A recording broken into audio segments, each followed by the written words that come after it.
आखिर क्यों यूरोपियन देश फिलिस्तीन को मान्यता दे रहे हैं, वो भी अमेरिका की खिलाफत करते हुए। यूरोपियन देश पहले से ही अपने आप को मानवाधिकार का चैंपियन मानते हैं, तो वहाँ की जनता जब रिएक्ट करती है, मीडिया रिएक्ट करता है, तो उसका प्रेशर वहाँ की सरकारों पर भी पड़ता है, तो उन्हें भी ये फैसले लेने पड़ते हैं। यूरोपियन देशों में लगातार शरणार्थी समस्या बढ़ती जा रही है। तो अब यूरोपियन देशों को लगता है कि कहीं ऐसा ना हो भविष्य में ये जो फिलिस्तीन शरणार्थी हैं, अगर वहाँ से निकाले जाएं तो ये कहीं घूम फिर के यूरोप में ना आ जाएं, क्योंकि यूरोप में ऑलरेडी बहुत परेशानी है इस समय। नमस्कार दोस्तों, आज बात करेंगे एक बहुत ही इम्पॉर्टेंट टॉपिक पर और डेवलपमेंट पर। और वो डेवलपमेंट ये है कि आखिर क्यों यूरोपियन देश अमेरिका की खिलाफत करके फिलिस्तीन को मान्यता देते जा रहे हैं, और वो ट्रंप की बातों का और अमेरिका की बातों को बिल्कुल नहीं सुन रहे हैं। जैसा कि आपको पता है कि कल संयुक्त राष्ट्र संघ की जो जनरल असेंबली मीटिंग हुई थी, 80वां सत्र हुआ था, उसको संबोधित करते हुए ट्रंप ने यूरोपियन देशों की फिलिस्तीन को मान्यता देने वाली नीति की बहुत आलोचना की थी। साथ में उनकी जो इमिग्रेशन पॉलिसी है उसकी आलोचना की थी। फिलिस्तीन को मान्यता देने के दौरान उनका ये कहना था कि ये तो यूरोपियन देश एक तरह से हमास जैसे आतंकी संगठनों को इनाम देने जैसा काम कर रहे हैं। इसके अलावा उन्होंने कहा था कि पहले होस्टेज समस्या सॉल्व होना चाहिए, उसके बाद ही ये फिलिस्तीन को मान्यता मिलना चाहिए।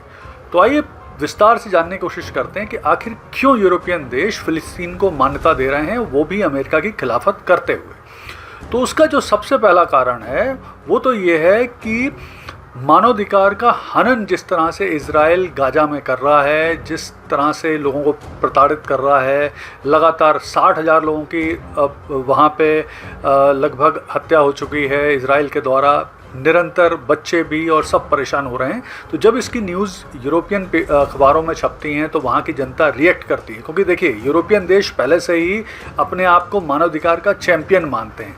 तो वहाँ की जनता जब रिएक्ट करती है, मीडिया रिएक्ट करता है, तो उसका प्रेशर वहाँ की सरकारों पर भी पड़ता है, तो उन्हें भी ये फैसले लेने पड़ते हैं। दूसरा एक बड़ा इम्पॉर्टेंट कारण है कि यूरोपियन देश फिलिस्तीन इजराइल टू नेशन थ्योरी को मानते हैं शुरू से। तो यूरोपियन देश इस बात को मानते हैं कि जो ये समस्या है उसका मतलब इसका सॉल्यूशन है टू नेशन थ्योरी, कि इजराइल और फिलिस्तीन दो अलग अलग देश बन जाएं जिससे ये समस्या खत्म हो जाए। तो ऐसा वो मानते हैं। तीसरी चीज़ है अमेरिका की नीति पे संशय। देखिए सारे यूरोपियन देशों को पता है कि भले वो अमेरिका को सपोर्ट करते हैं बाकी सभी मामलों पे, लेकिन इजराइल के मामले में उन्हें लगता है कि अमेरिका अंध सपोर्ट करता है इजराइल को। तो जो इजराइल को लेकर अमेरिकी नीतियां हैं, विशेष तौर पे फिलिस्तीन को लेकर, उससे इत्तेफाक यूरोपियन देश नहीं रखते। तो उनको लगता है कि यहाँ पर उनके डिफरेंस है अमेरिका के साथ, तो वो मान्यता देने को तैयार हैं फिलिस्तीन को। फिर एक और भी चीज़ है, चौथा जो पॉइंट है वो ये है कि बहुत सारे देश दक्षिण अमेरिका के, अफ्रीका के, एशिया के लगातार फिलिस्तीन को मान्यता देते जा रहे हैं, इंक्लूडिंग भारत। तो इसके बाद यूरोपियन देशों पर भी प्रेशर आता है कि आप भी उन्हें फिलिस्तीन को मान्यता दें, क्योंकि इतने सारे देश जब मान्यता देते हैं तो निश्चित तौर पर प्रेशर आता है, और फिर वो उन देशों के ऊपर तो और भी प्रेशर बढ़ता है जो डेमोक्रेटिक कंट्री हैं, यानी जहां लोकतंत्र। फिर अगला जो इम्पोर्टेंट पॉइंट है वो ये है कि यूरोपियन देशों में लगातार शरणार्थी समस्या बढ़ती जा रही है। तो अब यूरोपियन देशों को लगता है कि कहीं ऐसा ना हो भविष्य में ये जो फिलिस्तीन शरणार्थी हैं, अगर वहाँ से निकाले जाएं तो ये कहीं घूम फिर के यूरोप में ना आ जाएं, क्योंकि यूरोप में ऑलरेडी बहुत परेशानी है इस समय। फिर इसके बाद एक और भी चीज़ है जिसके कारण विरोध करते हैं यूरोपियन देश, वो ये है कि कई अंतर्राष्ट्रीय कानून हैं, यूएनओ की पॉलिसीज़ हैं, जिसके चलते इजराइल को रोका गया है फिलिस्तीनी क्षेत्र में अपने लोगों को बसाने के, यानी सेटलमेंट करने के लिए। लेकिन इजराइल लगातार वेस्ट बैंक हो या गाजा एरिया हो, उसमें अपने लोगों को, इजरायली लोगों को सेटल करता है, जिसे सेटलमेंट कहा जाता है। तो उसको भी नहीं रोक रहा है। इस बात को लेकर भी यूरोपियन देश विरोध करते हैं, और ये भी मानते हैं वो कि ये कई अंतर्राष्ट्रीय कानून का उल्लंघन करता है इजराइल। अब अमेरिका क्यों नहीं देना चाहता है मान्यता, तो वो भी देख लेते हैं। तो अमेरिका मान्यता क्यों नहीं देना चाहता है फिलिस्तीन को, उसके पीछे सबसे बड़ा कारण तो यही है कि इजराइल अमेरिका का एक बहुत बड़ा सहयोगी है। तो इजरायली पॉलिसी के हिसाब से अमेरिका फिलिस्तीन को मान्यता नहीं देगा। दूसरा है अमेरिका को लगता है कि फ़िलहाल गाज़ा में मतलब फ़िलिस्तीन में सिक्योरिटी संबंधित बहुत सारी समस्याएं हैं।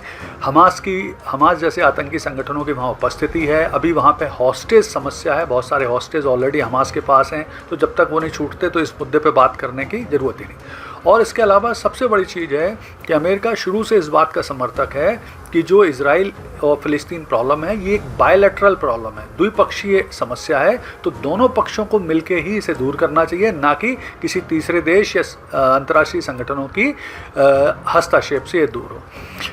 तो अब सबसे बड़ी चीज़ ये है, और इसके अलावा अमेरिका का ये भी सोचना है कि एक तरफा तरीके से यूरोपियन देश या कोई भी देश फ़िलिस्तीन को मान्यता नहीं देना चाहिए, इसमें इजराइल की भी सहमति शामिल होना चाहिए। तो कुल मिला के अगर हम बात करें तो इस समय जिस तरह का अंतर्राष्ट्रीय दबाव बन रहा है अमेरिका के ऊपर, इजराइल के ऊपर, तो वो अलग थलग हो रहे हैं। यूरोपियन देश हों, एशिया देश हों, अफ्रीका हो, दक्षिण अमेरिका के देश हों, जिस तरह से लगातार फ़िलिस्तीन को मान्यता देते जा रहे हैं, तो उससे देख के ऐसा लगता है कि जो 80वां सत्र चल रहा है संयुक्त राष्ट्र जनरल असेंबली का, इसमें काफ़ी कुछ इस पर विचार होने की संभावना। लेकिन एक चीज़ जो तकलीफ़दायक है इस विचार के खिलाफ वो ये है कि अमेरिका के पास चूँकि वीटो का अधिकार है, तो वो ऐसे किसी भी प्रस्ताव जो कि फाइनली प्रस्तुत होगा संयुक्त राष्ट्र संघ में उसे वीटो कर देगा और वो इजराइल के पक्ष में ही रहेगा। तो फिलहाल इस समस्या के सॉल्व होने में, फ़िलिस्तीन को देश के रूप में मान्यता देने में सबसे बड़ी बाधा इस समय अमेरिका ही अपने वीटो के साथ बनेगा। धन्यवाद।